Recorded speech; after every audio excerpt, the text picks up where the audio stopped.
There's no better feeling than a personal win, and the State Farm Personal Price Plan can help you do just that.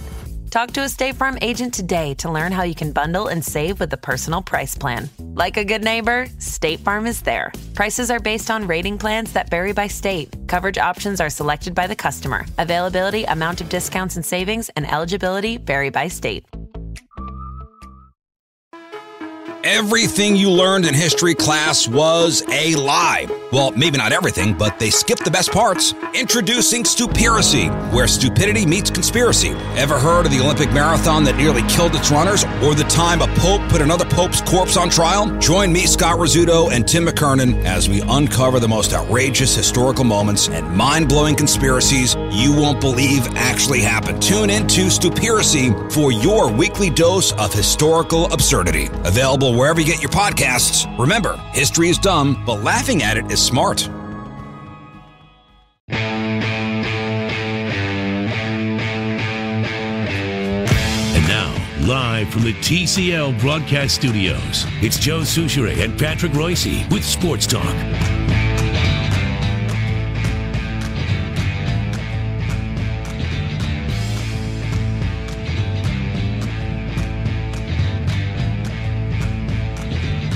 All right, Sports Talk listeners, we got a little special treat for you today. Suchi Boy is out and about taking his Mayoral Wednesday day off. Should I do the honors, sir? Yeah, I think you should, because technically we are forced to have this done. And remember, when Wednesdays hit, and there's 5 times in the summer where the mayor has somehow conned our bosses here at the flagship to allow him to leave at 3 o'clock. Let me know when you're ready. So we have a yellow Post-it note, and on that note is it's your turn. Come on, is a Mayoral Wednesday, and Reavers is going to put the line on indicating that he is gone for the day. That's a big day. So hit it. Yep.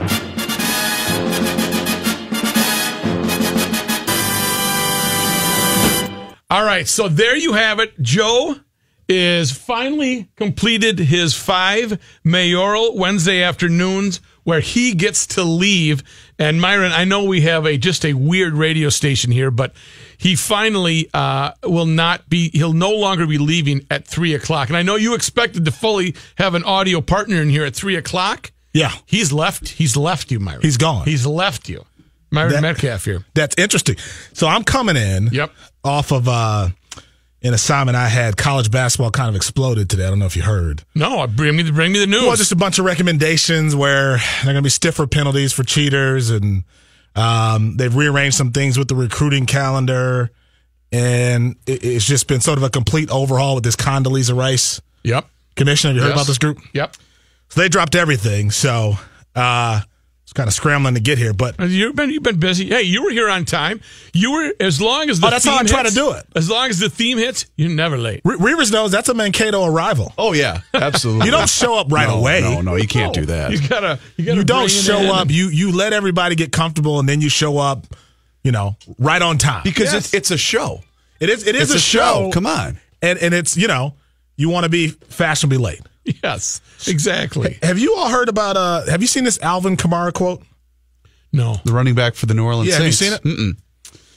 So he was asked in Bleacher Report, I don't know if you guys know Master Tellefson. Oh, sure. I think Patrick, that's the most mispronounced guest's name of anybody on the history of the Ride with Royce. Yeah. Patrick can never pronounce it. Yeah, Master is great young man. He's at Bleacher Report now. But he talked to Alvin Kamara. And Kamara was going through the Minneapolis Miracle, and he was talking about, I got over it. It was disappointing. But and then at the end, just out of the blue, he says, oh, yeah, and by the way, bleep the Vikings, or bleep Minnesota. Oh, really? Out of the blue. That's my guy, too, because he's a former Tennessee Vol. I love my guy, Alvin Kamara. But where does that come from, I don't think he's over it. He might be over it. I got over it. It's fine. Here's my problem. If you're going to be mad at anybody for the Minneapolis Miracle, and you're a member of the New Orleans Saints, be mad at your defensive. Your team. We could have gone and grabbed a bunch of cornerbacks from Edina High School, who would have made that play. Right. Like that is the easiest play in football. You got one job. One job, one play, make sure nobody gets behind you. Right. That is the only assignment you have if you are a member of this team with how many seconds were on the clock? 10 when the play started. Yeah, the play started at 10, I think, right? Yeah. You've got 10 seconds, one play. They have to score to win. All you got to do is play prevent defense and make sure that nobody gets behind you. Sounds simple. You could go to a high school team right now and put them on the field. I'm not saying they could physically, maneuver, but in terms of knowing that diving at a guy's legs and maybe missing and blowing the play is a bad idea, you could find a bunch of high schools that could figure that out. Even a guy like me. All of us, we could all. I mean, it's just don't let anybody beat you. Don't let anyone get behind you. Right. The funny thing with the Minneapolis Miracle, too, was that it didn't even look like Marcus Williams was trying to dive at Stephon Diggs' legs to take him out. No. It looked like he was trying to avoid even making contact with Stephon Diggs. That's the thing. That's what was so bad about it. There's no explanation. You could have given him, not credit, but you could see how you get a little ambitious and you just go for it. That wasn't that. Your competitive spirit says, I can do this. I can go. Yeah. I can, Inspector Gadget with my arms and grab that. I'm going to make sure that not only are we going to get to the title game, the NFC title game, I'm going to do it with style. You could see that. Right, it wasn't that. It was just the most boneheaded play that I've seen in a long time. So if you're Alvin Kamara, I understand being frustrated. But come on, bleep Minnesota. Come on, dude. That was a self-inflicted situation where your guy failed. If you're mad at anybody, say that to your dude. Right. But you know what, though? He's not going to throw his own guy under the bus, though. But you know what I mean? I get that he's not. But save that was to me the most surprising play, right? That anyone had seen. No one anticipated that. Be mad at your guy. You know, you'd have to throw him under the bus, but don't bring up somebody else or bring up the Vikings as if the whole team. The Vikings were trying to lose to you. The Vikings were giving you every opportunity to win, and you couldn't do what a middle school team would do in that situation and just play prevent defense and make sure nobody. But he's not alone, though, as an athlete like that, because I would imagine that a lot of the members of the 98 Vikings still hate the Atlanta Falcons, even though they pretty much had only themselves to blame for losing that game. True, but if you saw a bunch of Vikings come out the following offseason, the following year, bleep Atlanta. I mean, do you Chris say that Carter did the dirty bird in the end zone to open the season? Which is all fair. I'm all for that, and I'm all for the locker room. I'm all for that. But the idea of if you're gonna make a strong public statement, you have to know as a player that. Let's be honest, guys. We know whose fault this is. Mm-hmm. This isn't on the Vikings. We had a guy who made a boneheaded play, right? And you just stop talking about it at some point, right? Because anytime you bring it up, you can't win the argument, right? Oh, bleep Minnesota. Well, what about your guy? What about your guy doing something that you don't even do in flag football? In flag football, Stephon Diggs still scores, right? In flag football. All I got to say is October 28th, the Saints come to U.S. Bank Stadium. And I can't wait. It's going to be so much fun. The showdown? And I can't wait. It's going to be fun. Oh, there are going to be some signs after that Kamara quote. Alvin Kamara will probably get booed every time he touches the ball. As he should be. I mean, he should be for making a comment like that. He won't be booed by me because I love him. Oh, he's a great talent. But, smart young man. I'm biased because I love Tennessee, so he's, But why? You don't want to put that target on yourself if you're Alvin Kamara. When, again, when we look back at the tape, it ain't minutes. It's your guy didn't do the most simple thing that you're supposed to do in football. I mean, it's not like it was some difficult play to figure out. We got who we have yesterday? Richie Incognito. Oh. He's going after Mike Zimmer. Who's next, man? By the way, you saw him today on Twitter, right, Richie? I tried to ignore him. What did he do? Well, he just basically said he had deleted the tweet that had the obscenity towards Mike Zimmer yesterday. Then he had the apology towards Mike Zimmer, followed by, "This is what's going on with me. I'm having a lot of issues." Just put the phone down, Richie. Just stop talking. Was it one of those his agent wrote it? Oh, I'm sure. No, you could tell it was from him. But I was actually, John and I were talking about this, that I guarantee whoever his representation is said, "What are you doing? You have no shot of signing with anybody now. which is probably why then he felt the need to go back and apologize. Well, if I'm his agent, I say, yeah, we're done. Because you don't want to be attached to that. No. Like that's a guy who had every opportunity to latch onto a team. Now, would the Vikings have contacted him had he not made this big fuss? I still say no, but I think he could have put himself in a position where if we get 2-3 preseason games in and all these injuries are lingering, which they shouldn't be, right? Mm-hmm. But if we still got guys on the O-line who don't look like they might be ready to go week 1, he could get a call. But if you're going to put me out there, like there used to be a time when guys didn't talk about personnel moves, right? It wasn't like sort of this public display before Twitter. Now we know everything that's happening and things happening behind the scenes. And I think Richie violated that. Because if Ndamukong Suh can get an invitation to play with a Rams team that's going to maybe win the Super Bowl by just not being the goofball he's been historically like that, if you got a bad reputation, you got to put the phone down. Mm-hmm. Like you don't get to tweet. You don't get to make some of these public. Yeah, you have to. Shut up. If you want to stay and put. If you don't want a job, do what you want. Right. But if you want to get a job, what on earth are you thinking? Hey, don't forget about this play, too. Throws it, flag, pass caught by Thielen. Oh, my God. Up for grabs, and Thielen with a catch of a lifetime. That was with 1:47 left. Huge. Down by 1. Huge. That was the last play was obviously we won the game, but that was a huge play. The pride of Minnesota State. That's right. Mankato, Adam Thielen. We'll be back after this.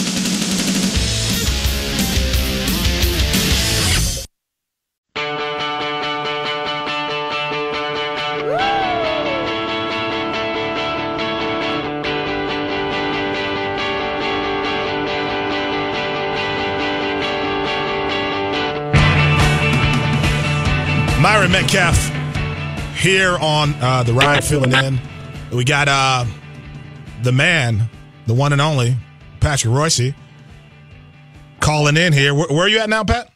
Myron, I had to call in to make sure that the mayor had used number 5 of his early Wednesdays today. When I was listening, I was very excited that he has now used up all his early departures on Wednesday. Yeah, when Myron came in, he started looking around as if to say, "Where's Joe?" And I had to tell him a story about old number 5. Yeah, it was an empty studio, and I got a little alarmed. You got to make sure you're in the right place. I wasn't sure. Yeah, with the mayor, you never know. He's, but now we know. Now he's going to be there on Wednesday, baby. It didn't have the same fanfare and the celebratory fashion, Pat, when you're in studio where we've got the music and everything else. We just kind of marked it off. Marked it. Okay, yeah. Just so we kept the official tote. I was out at the Taj Bazigi 2 today, Myron, for the first time. I went out to the new practice facility. Have you been there? I've driven by it a number of times. It looks like Disneyland for an NFL team, right? Is that what it is? It is unbelievable, and they got the field. I thought, okay, I'd heard that the fans can't see as much as they could at Mankato. Well, it's the training camp has become a family operation. The old days of 5 guys going to Mankato and getting hammered and going to Bentlers are kind of over anyway.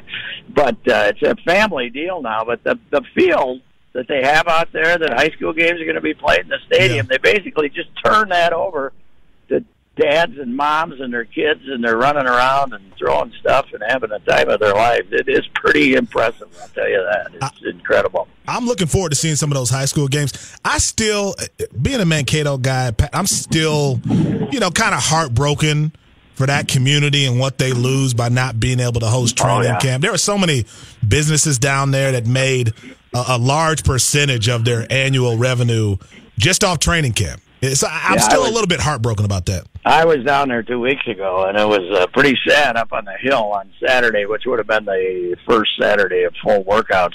Even Johnny B's was empty. So man, that tells you. Yeah, it is kind of sad for them because they become used to it. What surprised me is I called up Todd Hoffner, the coach of Mankato, I think he might say, well, good, we got all our facilities to ourselves. We don't have to move around. He's heartbroken too, man, for Mankato and for the great influence it was for his players to have these guys around, got to meet them. They got to see Adam Thielen, who was one of the Mankato State fellas practicing. And he said it was a big advantage, he thought, for his program, and he's as upset as anybody I talked to. Well, I played in a much earlier chapter when we weren't as good in Mankato, and I mean when I walked onto the field, it was Randy Moss and Chris Carter and Dante Culpepper, and I mean when you're a freshman football player walking onto a field like that, seeing those kind of guys, I mean you're just in awe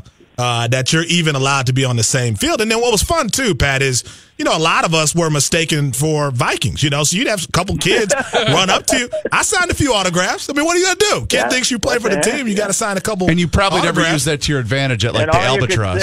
No, I would never do that. And you said, who do you want me to be? Hey, everybody's the same at the Albatross, as Reavers knows. That is the Albatross, of course, sadly long gone.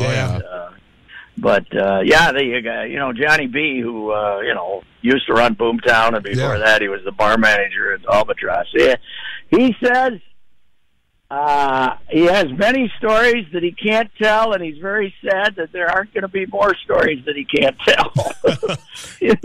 About training camp. And the best quote I got was from the guy at Metlers, who said they used to come in quite a bit, the players, but he said once that ship sailed, we didn't see him anymore. And I said, what are you talking about? He said, the Love Boat. Once that happened, they were basically all told, don't be around young women dancing with very few clothes on. So they didn't see him anymore. So, well, I was pre-Love Boat, and I remember the line around Boomtown every night. Yeah. I mean, it was chaotic. Some fun nights, definitely. But just to solidify, make it solid that Mankato training camp goers thought Myron was legit. He kept going into the grocery store looking for his free turkey every year to see him. There were a bunch of guys that walked around, and people didn't know the difference. I remember when Culpepper, he parked everybody in. He was late for a meeting. He had to be one of those big Escalades back then. Yeah. So he parked at like an angle, and like 7 cars couldn't get out of the lot because he just parked and just got out. Just got out. Like didn't park, just got out, and like fans thought that was the coolest thing in the world. They've been blocked in by Dante Culper's Escalade, man. Those were the days.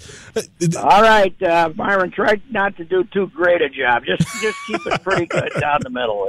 I've been hearing too many good reviews of your work, so take it easy. Back. Well, I definitely appreciate that. One quick question, Byron Buxton. What do you think? I mean, are you more, if you had to put a $100,000 on he's going to be great and fulfill the potential, or he's going to be a bust, where would your money go? Bust. Really? But it'll be somewhere in the middle. But he does not have a big league swing. He's got a very questionable swing, and that's when you can't stay healthy and you can't hit, that's kind of an obstacle to superstardom right there. No. All right, Pat. Appreciate it. Talk to you. Goodbye. It was interesting to hear Tom Kelly yesterday compare Torrey Hunter to Buxton, and talk about some of the early struggles Torrey had. It got sent down to the minors multiple times. Defensively, they both were sort of these freakish talents. So I guess there's time. For a Buxton. He's only not even 25 yet. I get that, but I just wonder. At some point, I think everyone's going to collectively reach this point where they go, we got to figure out what we're going to do here. Yeah, you're going to continue to invest and wait out and hope that a guy just figures it out, or do you got to figure out if he still has some value on the market? I mean, what do you do with a guy like that? And I think the biggest difference, like I said yesterday, I think the biggest difference between Torrey and Byron is Torrey didn't really have injury problems. Torrey needed time. He needed a few years to develop, the offensive game, but Torrey was out there and healthy and playing, and with Byron getting banged up all the time, you just wonder if that's going to continue to stunt his growth. That's a big difference. I think the other difference, Manny, Torrey was nasty. Like Torrey was vicious, and he had, I think, a certain ambition and a certain chip that I don't see with Buxton. Like I think when you're just the man at such an early age and you have these gifts that are unmatched, I think it can be hard to develop that edge, if you will, because you don't really need it when you've been that good at every level. Yeah. And I felt like Torrey still had a lot of that, and that helped him. Buxton's almost too nice. in a lot of ways. We'll be back after this. All right, thank you very much, Myron. Sports Talk will be back. This is Wednesday, Mayoral-less version of Sports Talk. Bruce Vail waiting in the wings now with the Your Money Now report. It comes to us courtesy of Owatonna's own Federated Insurance. Good afternoon, Bruce. Listening to the story about Dante Culpepper blocking the people in at the stadium, that it just shows the difference between, Minnesota and like me when I grew up in the Philadelphia area. In Minnesota, the fans go home and say, honey, guess whose car blocked me in today? In Philadelphia, the guy goes home and says, hey, honey, guess whose tires I slashed today? Big difference in the fan base. That is a big difference between the East Coast and Midwest. I think so. Stocks traded in a fairly tight range today. The market was mixed at the close, mostly lower, though. The Dow Jones Industrial Average gave up 45 points today, while the NASDAQ Composite rose just 4, and the S&P 500 closed down less than 1 point. There are a lot of scams you need to watch out for these days, and the Securities and Exchange Commission is now warning of fake securities firms and even phony regulators. The commission is warning of security solicitations made by people or companies claiming to offer investments endorsed by the SEC or other government agencies. The SEC does not endorse investment opportunities, and in other cases, the names of the government agencies that endorse the products are phony. Online mattress seller Casper plans to open 200 of its own stores in the next 3 years, expanding across North America to stave off competition from dozens of internet copycats. Casper said the stores will help the company move from a brand known for its mattresses in a box to a place to buy all types of sleep products. I'm Bruce Vail with Your Money Now on 1500 ESPN. Make Burlington stores your back-to-school headquarters and save big. Shoes, backpacks, lunch bags, plus casual looks and basics. Your favorite brand names for less. Burlington, style for everyone. Bendachets.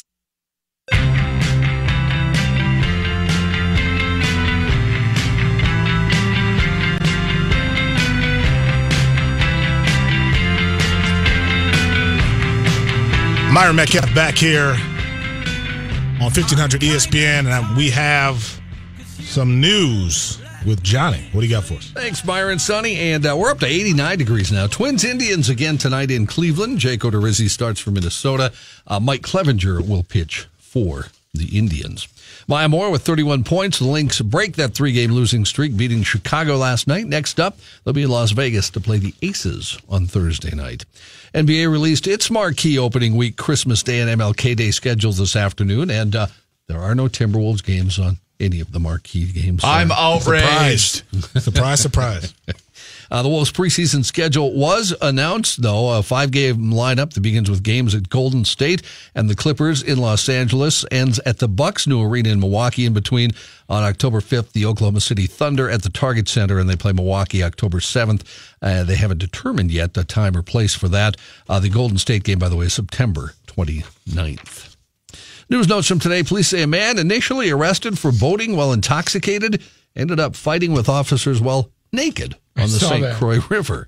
60-year-old Jerome Seipel of Cottage Grove has been charged with 3 counts of battery to a law enforcement officer and 3 counts of resisting an officer. Hudson Police Chief Jeff Willems said it all began when Seipel was placed under arrest by a Wisconsin Department of Natural Resources warden on July 31st. John, can I interrupt? Certainly, Kenny. Was there shrinkage? I died. I was in the pool. What I saw on the news is they had it kind of blurred out. Like Bigfoot's unit. Right. How many different sites did you go to keep looking? I eventually found it without the blur. So it took me about 7 times. Did you get his phone number? Yeah, I got it. I just got the license of his boat. Go ahead, John. I'm sorry. That's all right. No, you're not. The chief said he fought with DNR wardens and then jumped overboard, and that's when Hudson police officers got there to help. Willems said that with Seipel unwilling to get into the DNR's boat, officers got creative, first using a fishhook to grab him by the life vest he was wearing and pull him into the boat. Body camera footage shows a struggle, though, ensued between the officers and Seipel, who lost his life vest and later his pants in the struggle. So Willems said he's got no life preserver, he's naked, and he's intoxicated. So our guys at that point are getting concerned if he goes under. What's the next step? This is where I'd be a bad cop because I'd just let him go. I'd just get my boat and I'd just drive down. I'm more about, on your own. I'm more about easy pickings. You're too slippery, buddy. The office is called for more What's backup. the most important thing to know for going on a boat? The most important thing is safety. Nope. We have most important thing is stay in the boat. Officers called for more backup. More than 15 minutes after the incident began, they caught a break. Willem said his attention was drawn to a patrol boat that was coming. They seized the opportunity to grab hold of him and try to get him into the boat. Both officers and Seipel came away with scrapes, bruises, and cuts. Willem says it's one of the most bizarre arrests he's ever seen. Attempts to reach Seipel not immediately successful. According to court records, he has bonded out of jail. He should be back in court later this month. Rook, remind all of us and the listener the great John C. Reilly character. It's the doctor, right? Dr. Steve Brule. That's it. Yes, and one of his best ever is boat safety. Where did that come from? It's a character that he's done, and I don't know where he does it, but he goes through different scenarios. And I haven't watched them all, but the one about the broat is hilarious. I don't think I've laughed once about that. That doesn't strike me. Probably because you don't really know humor when you're in the business as long as I have. Oh God! Here we go. You kind of develop a wait a minute. Wait. Let me get my notebook. Hold on. Yeah. Okay. I want to write this down. Yeah. Okay. Well, you continue, John, and then I'll take him, set him aside, Send and maybe him some notes, or mentor him. In the business as long as I am. United States Attorney's Office in Minnesota has announced a 32-year-old St. Paul man has been accused of illegally exporting box turtles to Hong Kong. I like turtles. Okay, John and I had what? It was a contest to see how long somebody would say I like turtles. Before Rook could play. Reavers blurted it out before I could. Sorry. How do you get into the market for exporting box turtles? Yeah, and what do they do? Does with somebody them? walk up to you and say, "Hey, man, are they eating? I got this hustle for you." Are they what? Ken? Box turtles. Do they eat them? You think he's got like in New York, the guys with the Rolexes open up their Those dudes probably have box turtles, by the way. They can get you anything. By 3 p.m. Right. They keep the snapping turtles up very high. Rolex watch is what you need. Turtle, anything. I got it for you. A release says Renee Patrick Vargas is facing 3 counts of false labeling. Vargas completed forms for international shipment of 3 packages containing 38 box turtles. I like turtles. Between June 1st and 14th of last year. That's the password for the dude to open up his trench coat. I like turtles. Say no more. The packages were reported to have been falsely labeled toys or components and were intended to be transported in interstate and foreign commerce. Now, they're not threatened with extinction, box turtles, but they are protected under the Convention on International Trade in Endangered Species of Wild Fauna and Flora Treaty because of their declining numbers in the U.S. and Mexico. Part of the reason the numbers have fallen, they export to Hong Kong and China for use in food, traditional medicine, or to be kept as pets. It's illegal to export wildlife without prior approval. They don't buy into inspection. the aphrodisiac thing, or that's not listed? That's not listed. Well, traditional medicine, I guess. Can you smoke it, John? How do you go to jail? I mean, what do you say if you get to jail for over box turtles? I mean, how does that? I think that's how does that go? You get an instant beating right there, Right. On the spot. That's where your first prison beating Turtle dude comes is from. here. Especially if you walk around the common area saying, I like turtles. you will get your ass They actually might leave you alone. If you do, they actually might leave you alone if you do that. That kid, that was filmed and taped in 2007. Wow. Really? 11 years ago? Oh, Jonathan was at and the he was state 10 fair. years old at the time. Someone should catch up with him. I wonder what he's doing. See if he still likes turtles. I like turtles. And he was dressed in the zombie makeup too. Which You remember made it, that? which was the best part. Well, he threw the reporter for a loop. Yeah, it had the thing he was at had nothing to do with turtles, remember? She said, here's a little zombie we're going to talk to. Yeah. What do you think of everything here? I like turtles. I like turtles. Fantastic. Brilliant. The United States will employ... If he had a program director, the program director would fire him, though. Because that just comes out of left field, and you can't do anything like that. True. That's a non sequitur, and that's a fireable offense. Is it? Okay, then. Pardon me? See how everybody got really quiet at that point? I'm the only one willing to take a swing, huh? That's okay. I'll swing away. The United States will impose sanctions on Russia for its use of that nerve agent in an attempt to kill a former Russian spy and his daughter in Great Britain.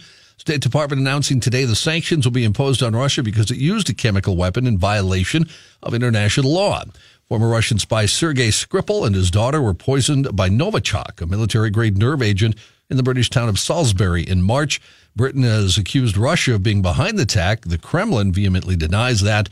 Since the attack, 2 British nationals with no ties to Russia have been poisoned by the substance. After a 15-day congressional notification period, the sanctions will take effect around August 22nd, according to a statement from the State Department. We have another new apple developed in Minnesota. I've heard about this. The First Kiss, it's called. The apple's creators say it has a tart flavor and will be, I said kiss, Chris, says it has a tart flavor and will be ready to harvest toward the end of the month. Why? The Honey Crisp is perfect. We don't need to. They cost $75 a piece, but they're not cheap. You're right. There's another one, too, that they developed last year I had that was very good. I don't remember what it was called. Oh, yeah. Honey Crisp. It's called How You Like Them Apples. There's actually, now, Chris, you say why. Perhaps you'd like to give those comedy lessons to Reavers. I got a buddy that can help me. I've got a tree full of horse apples. That's a country joke. Poop. Is that? Yeah, only country people get that. The First Kiss is the 27th apple, Chris. Kenny, one time we bet a kid there in are high 27 school apples? that he was going to have to eat a horse apple. He had no idea what it was. It was fantastic. Yeah. We almost got him to do it. Chris, my point again for you. Mm-hmm. See, you said it's just the Honey Crisp, but this is the 27th apple developed at the University of Minnesota. That kid could eat a horse apple through a picket fence. Okay. I have a honey. In all seriousness, with no jokes, Please. I have a Honeycrisp tree up at my place up north. I've got an orchard up there. Really? And where's your place? I can't get these things to grow to normal apple size. They're tiny. Why? They're Really? like half apples. Do they They're still really have the good. right taste? They're really good, but 2 bites and they're gone. They're like munchkin apples. Miracle Grow. You can sell those for $45 a pop, though. You want them? You pay that. I'll tell you, Honeycrisp apples are worth the price. Do you get a lot? Do you have a good harvest? The tree's bending over. Well, why don't you bring us some? Break time! Right. Why don't you give it some Miracle Grow? Let's take a break. The dude who's selling box turtles. Already?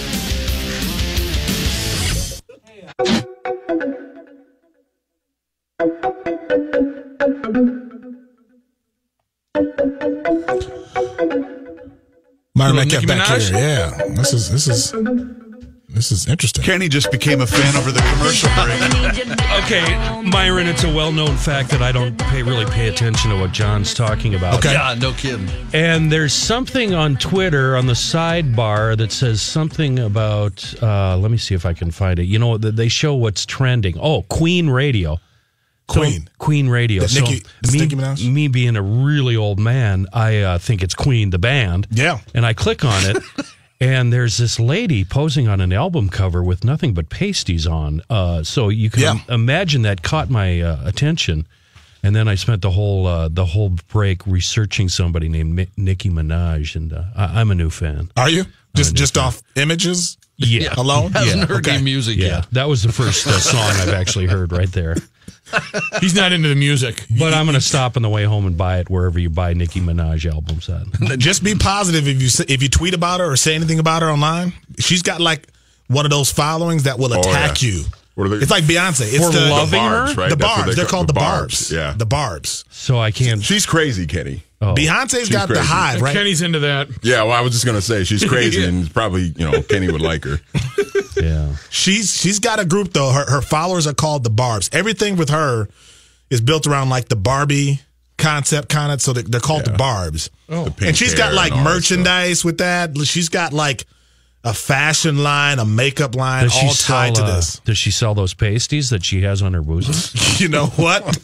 I don't know, but that's a great tweet, by the way. Put that out there on Twitter and see. Well, not if I'm going to get beat up. I'm already no, hated that's not a negative thing. I'm just saying there have been people who've said negative things and If they've been you attacked. Kenny, if you were to like tweet out, I know you wouldn't, but if you were to just tweet out something insulting to her and just say like she's overrated or she sucks or she's something average, like that, the one Barbs of her fans will come at you. No, like a whole thing. Twitter. Yeah. It's like Beyonce. Beyonce's got the Beehive. She's playing tonight, right? Yep. Her and Jay-Z are tonight at US Bank Stadium. So In town? Yeah. Oh. Yeah. They're in town. That woman. I'll take free tickets too, by the way. But Can I use a press pass? She's got the beehive. You cannot say anything negative about Beyonce, period. I'm pretty sure. Online or offline. I'm pretty sure Beyonce wants to meet me. I'm pretty sure. So I've got a buddy who claims years ago, he's from Houston, Beyonce's from Houston. When they were late teens. Okay, Chris Farley. This sounds like a Phil Mackey at the A&W. No, this is a real Phil Mackey story. This is a real story.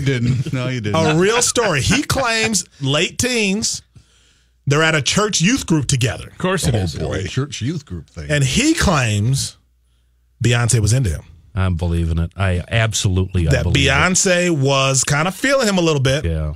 Nothing happened, but that is something he claims. Now, does everybody probably have a story like that? How did he screw it up? Yeah. Well, I think he was just timid. He didn't. The preacher walked in. She wasn't Beyonce at the time.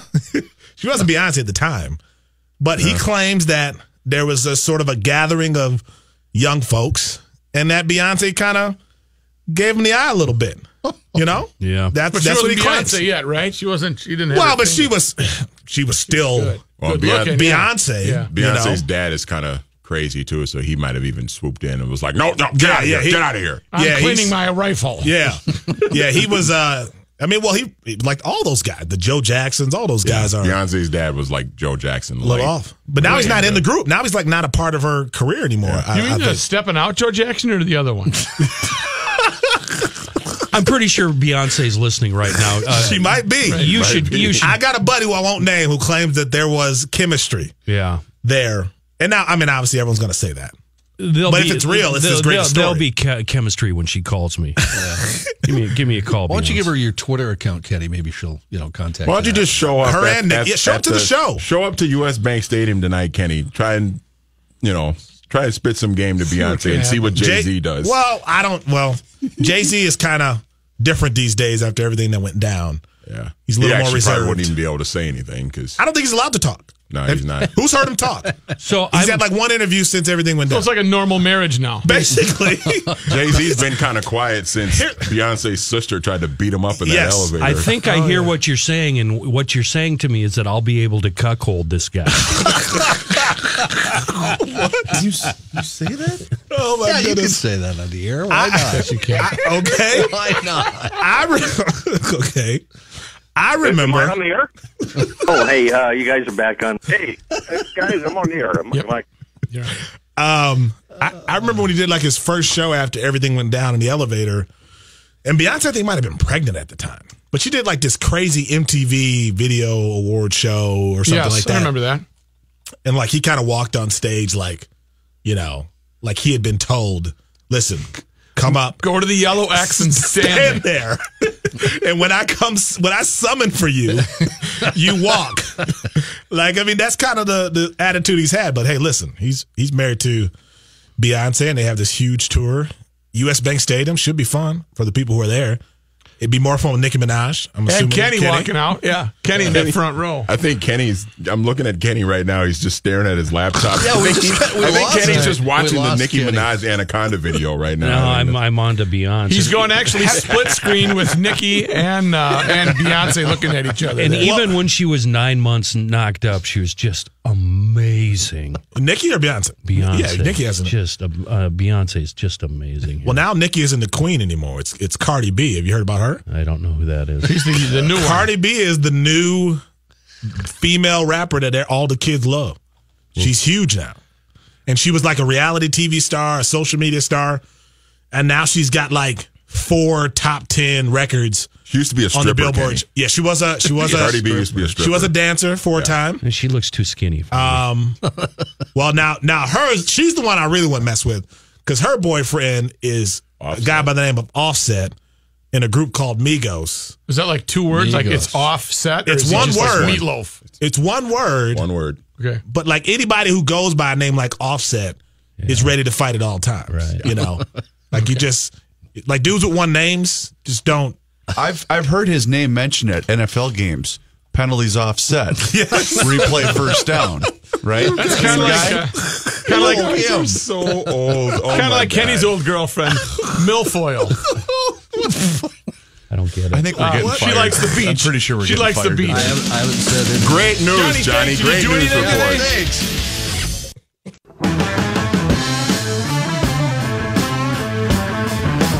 Yeah, back on 1500. I have too much time on my hands. I feel like during the day, so I just read a lot of weird stuff. What do you got? I've stumbled upon this article about how to stay safe when an alligator attacks. How do you stay safe? Zigzag if you're running away. Well, there's a couple of things. Okay. Number one is don't feed them. Okay. All right, that's the number one thing. If you happen to lock eyes, the zigzag, running away as fast as you can. Yep. And actually, apparently, don't do the zigzag. You're supposed to run in a straight line. Oh, really? Apparently, that's the way to go. My theory on running away from an alligator is you only have to be the second slowest. That's a smart idea. When I was in Florida, just a real quick story. We were looking at some alligators with my two sons. My son was about 12, and the young one was about 2. And I said, Matthew, if that alligator gets out, make sure you grab your brother and run. And he said, why do I have to grab Gabe? I said, it'll slow you down so I can get out of there. So you want to be the survivor? Yes, exactly. That's a smart strategy. He didn't like that. Well, number 3 is fight back. Fight back. Do they have a soft spot that's like a gouging in their eye? I know you don't want them to clamp down on your body because they won't open it up again. But well, the next one is smack the stout. Oh, okay. And then it's gouge the eyes. Yep. Like an old wrestling move. Yeah. Another one is just to be a brother, because brothers don't run into problems like this. We ain't got no situation where we run into alligator. 1500 ESPN is KSTP St. Paul, Minneapolis. The Ride with Myron's next.